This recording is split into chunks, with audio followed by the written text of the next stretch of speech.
He laughed in her face.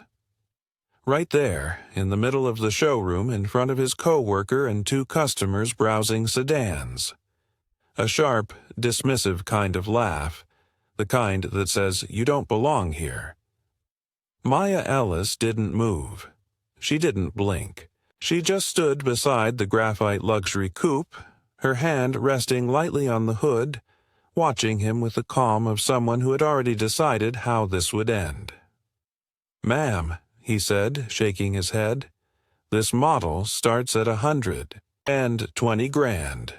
It's not exactly window shopper friendly."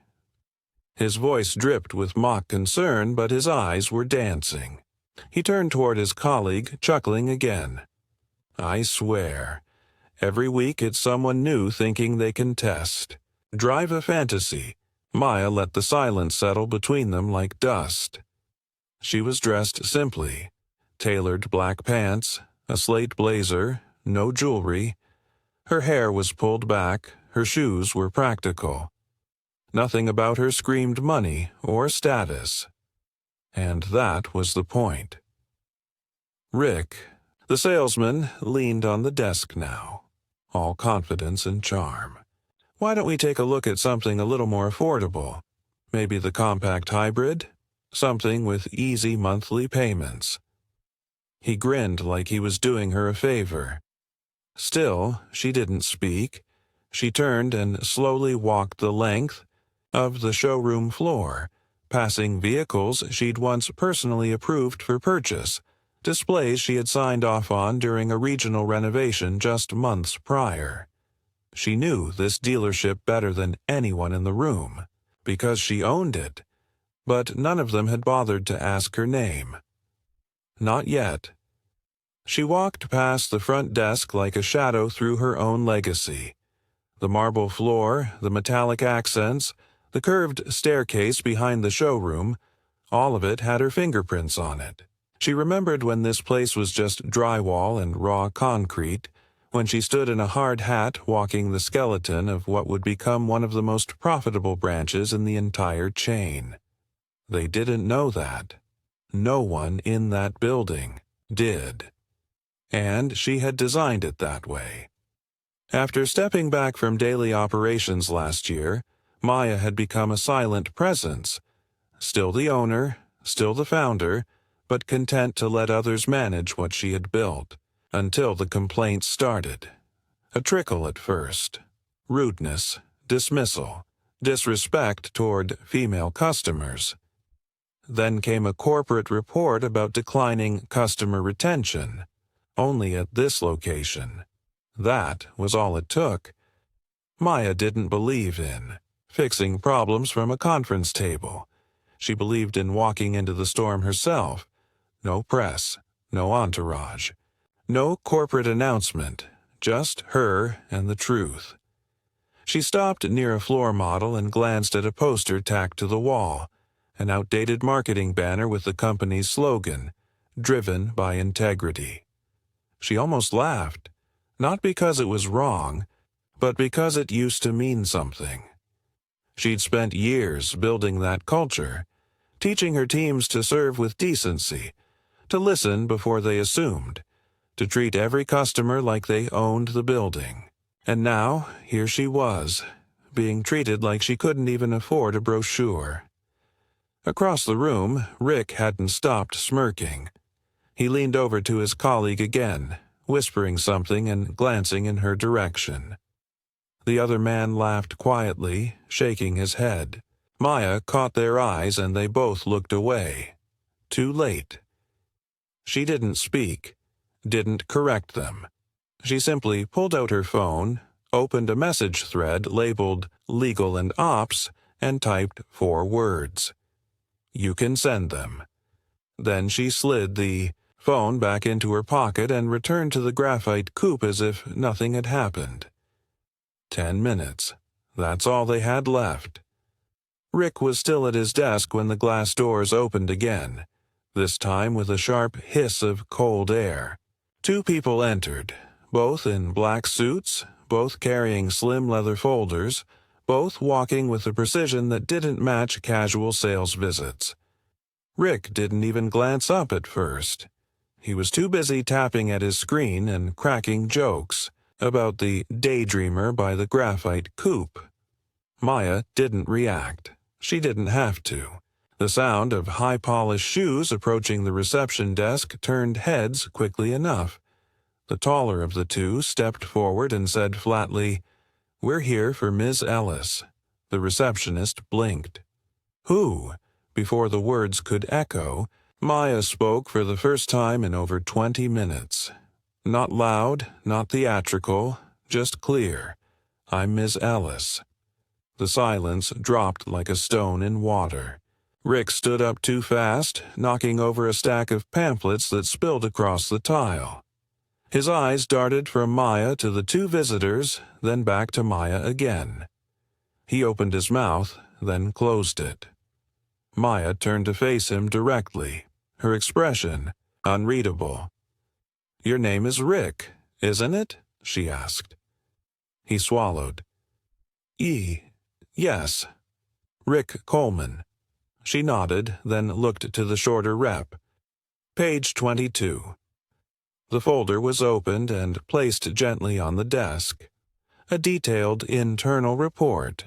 Dated timestamps, complaint records, 3 customer surveys marked unsatisfactory, all attached to Rick's ID number. Maya stepped closer, not for effect, but for proximity. Her voice stayed calm. "Do you remember telling a woman last month that her credit wouldn't be worth the paper it was printed on before even checking her file?" she asked. "Or when you offered a single mom a test drive of a vehicle 2 trim levels below what she requested, after she showed you proof of pre-approval?" Rick's face turned white, then red, then something in between. Listen, I didn't. There's been some confusion. I didn't know." "You didn't ask," Maya interrupted. She didn't raise her voice. She didn't have to. The weight of her presence filled the room faster than any shouting ever could. Sales staff stood frozen near the coffee bar. The receptionist looked down at her keyboard, unsure whether to hide or leave. Maya stepped back and folded her hands in front of her. "I gave this company everything, from the first concrete pour to the first customer handshake. And the one thing I asked, above all else, was that people be treated with respect." Rick said nothing. "You failed," she added softly. Loudly. And then she turned to the folder again, flipping one page forward with quiet finality. She didn't slam the folder shut. She didn't point fingers. She just turned the page, and with it, the tone of the entire room shifted.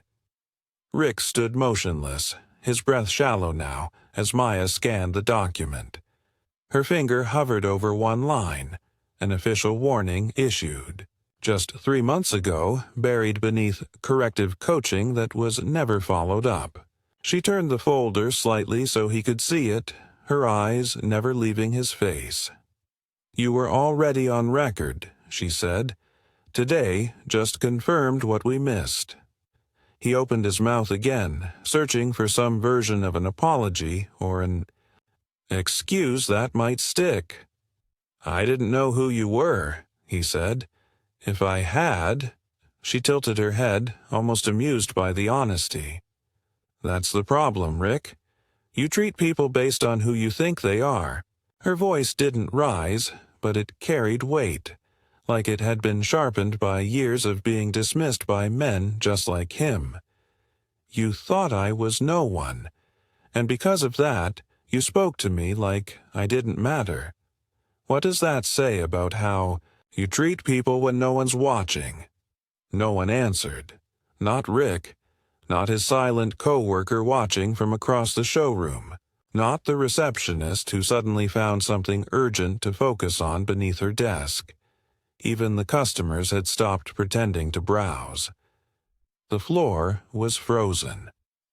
Maya turned back to the corporate rep and gave a simple nod.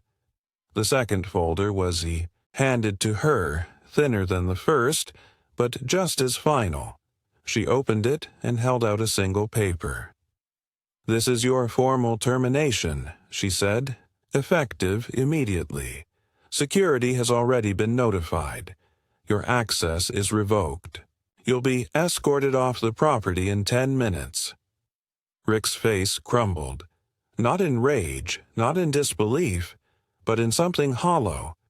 His eyes darted toward the exit, as if still unsure whether this was real. It was, and every person in the room knew it. As he stumbled backward, reaching for his phone, Maya stepped past him toward the center of the showroom floor. The silence that followed felt earned. Every eye was on her now, but she didn't flinch. She didn't celebrate. She looked around the space she built, the building that bore her name on every contract, every deed, every franchise agreement, and, for the first time in a long time, it felt like hers again. She turned toward the young intern near the back, the only one who hadn't laughed earlier, the one who had looked away when Rick made his first comment. "You," she said gently. "What's your name?" He straightened, startled. "Marcus?" She nodded slowly. "You're the only one who didn't pretend not to see. Starting tomorrow, you'll be shadowing the general manager. Let's see what you do when someone gives you a chance." He blinked, twice. Yes, ma'am." Maya smiled faintly just once, then started walking toward the stairs. There was more to say, but the next conversation needed to happen at the top. The footsteps echoed louder as Maya climbed the short staircase to the mezzanine level that overlooked the showroom floor. She stood near the railing, just high enough to be seen but not elevated. Like a monarch, only visible like a leader reclaiming what was hers. The staff had started to gather below, word spreading fast, expressions shifting from confusion to recognition to something closer to regret. She didn't wait for silence. It found her. "This wasn't supposed to happen here," she began, voice steady, unfaltering. "This company wasn't built on numbers or profits or luxury paint jobs. It was built on one promise: respect. That every person who walked through those doors would be seen, heard, taken seriously, no matter what they wore, no matter what they looked like, no matter what car they asked about." The general manager stood frozen by the elevator, his face drained of confidence. She didn't look at him. She didn't need to. The weight of the moment was already pressing down on every inch of the floor. Maya glanced down at Marcus, who stood beside a couple of tech specialists now, all of them alert, absorbing every word. "I walked in today as a stranger, and what I saw told me more than any report could have shown me. I saw entitlement, arrogance, silence." She paused. "And I saw one person trying to do the right thing even when no one else was watching." Her eyes moved back across the team. "Let me be clear. This isn't about one man losing his job. This is about who we are when we think no one important is watching. Because in this business, everyone is important. The customer, the intern, the janitor. The woman standing quietly by a $120,000 vehicle who shouldn't have to prove her worth just to be treated like a human being."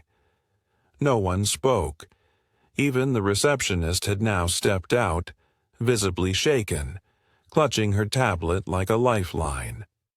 A few heads dropped low. Some looked straight at her, searching for forgiveness. "You don't rebuild culture with brochures," she said, softer now. "You rebuild it floor by floor, interaction by interaction, decision by decision." Then she stepped away from the railing and walked down the stairs slowly, returning to eye level with everyone in the building. We begin again today, she added. Mandatory training starts tomorrow. Policy overhaul starts next week. Promotions will now be earned based on integrity, not volume. And the next time I walk in here—" Her gaze swept across them all, calm but unblinking. "I won't need to say a word, because you'll already know who I am. And more importantly, you'll know who you are, too." She walked past them all without another sound, the floor parting for her not out of fear, but out of something deeper. Accountability, respect. And behind her, the showroom was no longer silent. It was waking up. The next morning, the showroom didn't feel the same. It wasn't the lighting or the cars or the playlist humming low through the ceiling speakers. It was the eyes, the way people looked at each other, at customers, at Maya, when she walked through the glass doors again, this time flanked by her HR director and 2 regional trainers. No warning, no scheduling, just presence. And this time, everyone knew who she was. Maya didn't head to her old office. She walked straight to the middle of the floor, pulled a folding chair from the waiting area, and sat down with a notepad in her hand. Not as a boss conducting interviews. As a founder listening to truth. One by one, employees were brought in, not grilled, not scolded, asked what was working, what wasn't, what they'd seen, what they were afraid to say before. The stories came, quietly at first, then faster. One spoke about being told not to waste time on older women asking about financing.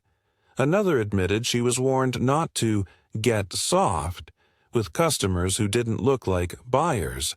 Maya didn't interrupt. She wrote everything down. By the 3rd hour, the first policy draft was already being shaped in her mind. At 4 p.m., she gathered the full staff in the break room, some standing, some awkwardly pressed to the back wall. She held no folder, no speech. "We're starting a mentorship program," she said, "one that doesn't just train you to sell cars, but teaches you how to see people. Because somewhere along the way, some of you forgot how." A few shifted uncomfortably. Others nodded slowly. "It's not optional," she added, "but it is an opportunity, especially for the ones who were overlooked." Then she turned to Marcus, standing off to the side, trying not to shrink into the wall. "You'll be the first to go through it, and, if you still want it, the first to help lead it by summer." He didn't speak, just nodded once, eyes wide, caught between fear and something that looked a lot like pride. Maya exhaled quietly. Not from exhaustion, but from release. The kind that only comes when something broken finally begins to shift. She looked around the room one last time. "Some people change things with slogans," she said. "I'd rather do it one floor at a time." Then she walked out, no applause, no goodbyes, just the soft click of her heels echoing behind her. By evening, Maya was back in her townhouse, the lights low, the city humming faintly outside her windows.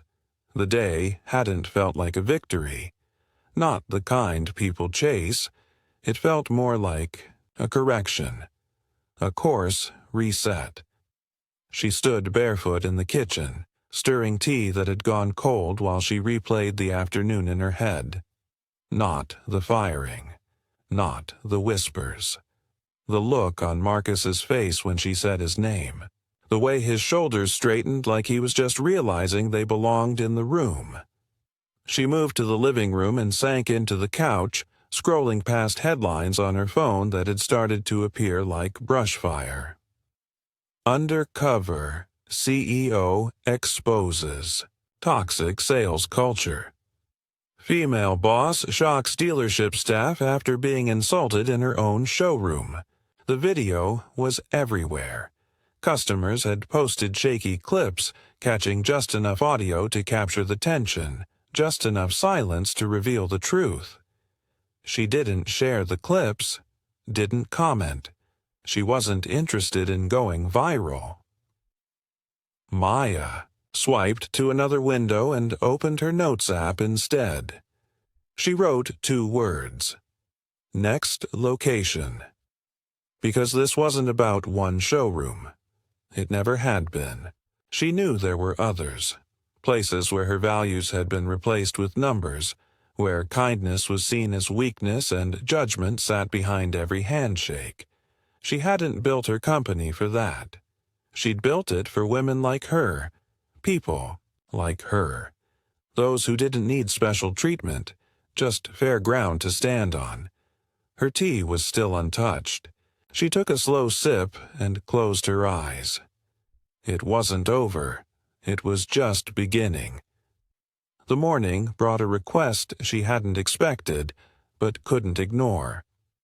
A journalist from a respected business network had reached out through her assistant, requesting a sit-down interview, not about the company's growth, but about what had happened in the showroom. Maya hesitated. She had never liked being the center of a spotlight she didn't control. But this wasn't about image. It was about legacy. So she said yes.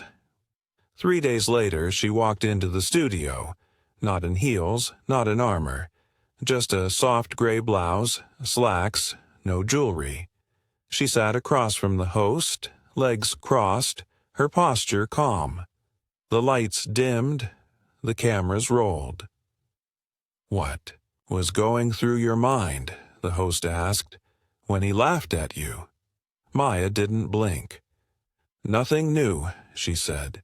"That wasn't the first time a man looked at me and saw less than what was standing in front of him. It probably won't be the last." The interviewer leaned in. "So why not stop it in the moment? Why let it go on?" "Because power doesn't always look like confrontation," Maya answered. "Sometimes power is patience. Letting people write their own ending without realizing you've already turned the page." The quote spread within hours. Shared. Screen captured. Rewritten over photos of her from the old company website. Photos where she stood beside luxury vehicles in boardrooms full of men who had once told her she was too polite to lead. Boyne. Evening. She was trending. Not for the way she fired someone, but for the way she didn't lose her voice while being underestimated. She returned home that night to find a handwritten letter in the mail. No return address. Just a few crooked lines on textured paper. "I work in service. I've been told I smile too much. Thank you for showing me you can be gentle and still shake the ground." Maya held the note for a long time. She didn't cry. She didn't post it. She placed it in a small box beside her desk marked "Why I Started." And then she sat down, opened her laptop, and typed a new internal memo. "Initiate culture review. Every location. Start with the quiet ones. Because the places where people are silenced the most, those are the ones where change belongs first." She didn't call ahead. She never did. Maya arrived at the Westwood location just after opening, walking in with the same quiet stride she carried through every threshold, unassuming, deliberate, still wrapped in simplicity. A navy trench coat, black slacks, hair pulled into a low bun. But something was different this time. It wasn't in her. It was in the way the room responded. No one rushed her. No one judged her. The receptionist stood when she approached and offered a smile that reached her eyes. A young man in a silver name tag stepped from behind a display and asked if she'd like coffee. And when she declined, he simply nodded and said, "If you need anything, Miss Ellis, I'm right here." She paused. He knew her name, not because someone whispered it, not because she pulled rank, because somewhere, between the viral clip and the new policies, the culture had started to shift. She moved through the showroom, trailing her fingers lightly, along the polished hood of a sports coupe, watching the staff, not perform, but engage. They weren't perfect. A few still carried the stiffness of adjustment, the kind that comes when change arrives faster than comfort. But no one looked through her. No one smirked. No one asked if she needed her husband to help her decide. The branch manager, Melissa, stepped out from her office when she saw Maya near the customer seating area. She didn't look nervous. She looked ready. She walked up with a tablet in hand, offered a handshake, and said softly, "We've implemented every part of the program. I'd love to show you what's working, and where we still need to grow." Maya smiled. Not wide, not proud, just enough to let the moment settle. "Let's walk," she said. They toured the floor together, and for the first time in a long time, Maya felt like she was moving through something she recognized.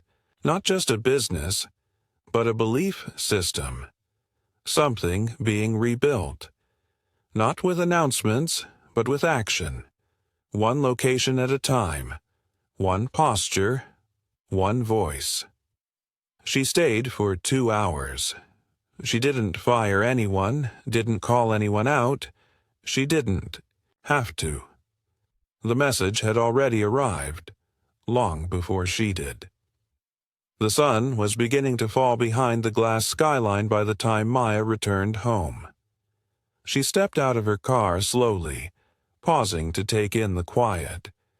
No reporters, no phone calls, ringing through her pocket. Just wind brushing against the leaves and the steady beat of her own thoughts. She entered the house, dropped her keys on the counter, and sank into the couch without even removing her coat. The room was still, but something inside her had shifted.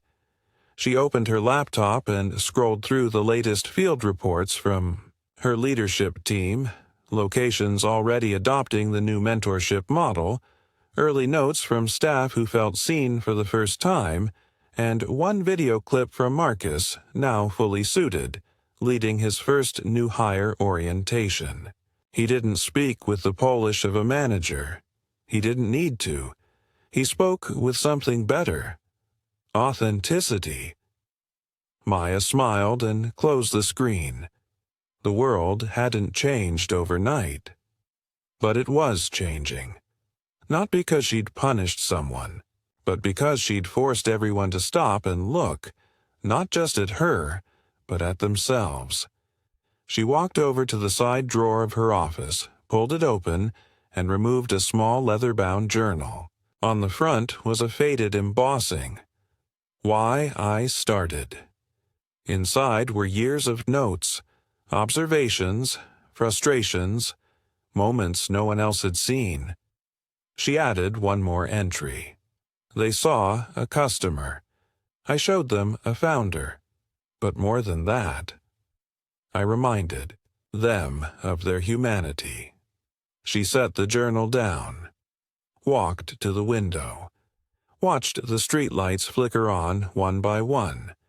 There were no banners waving outside, no headlines screaming her name anymore.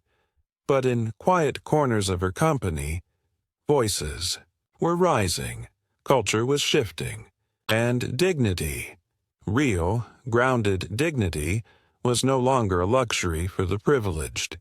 It was becoming policy. And somewhere in a different showroom, in a different city, Maya knew another woman was being asked if she needed help. And this time, someone was listening. They didn't just underestimate her. They misread what leadership truly looks like. Maya didn't raise her voice. She raised the standard. And in doing so, she reminded every person watching that respect is not something earned through appearance. It's something owed by principle. Have you ever been judged before you spoke? treated like you didn't belong, only to prove you were the one who built the room they stood in. If you've ever carried yourself with quiet strength, drop a like. If you've ever witnessed someone reclaim their power without saying a word, share this story. And if you believe real change doesn't happen in headlines, but in moments just like this, stay close, because more stories like this are on the way.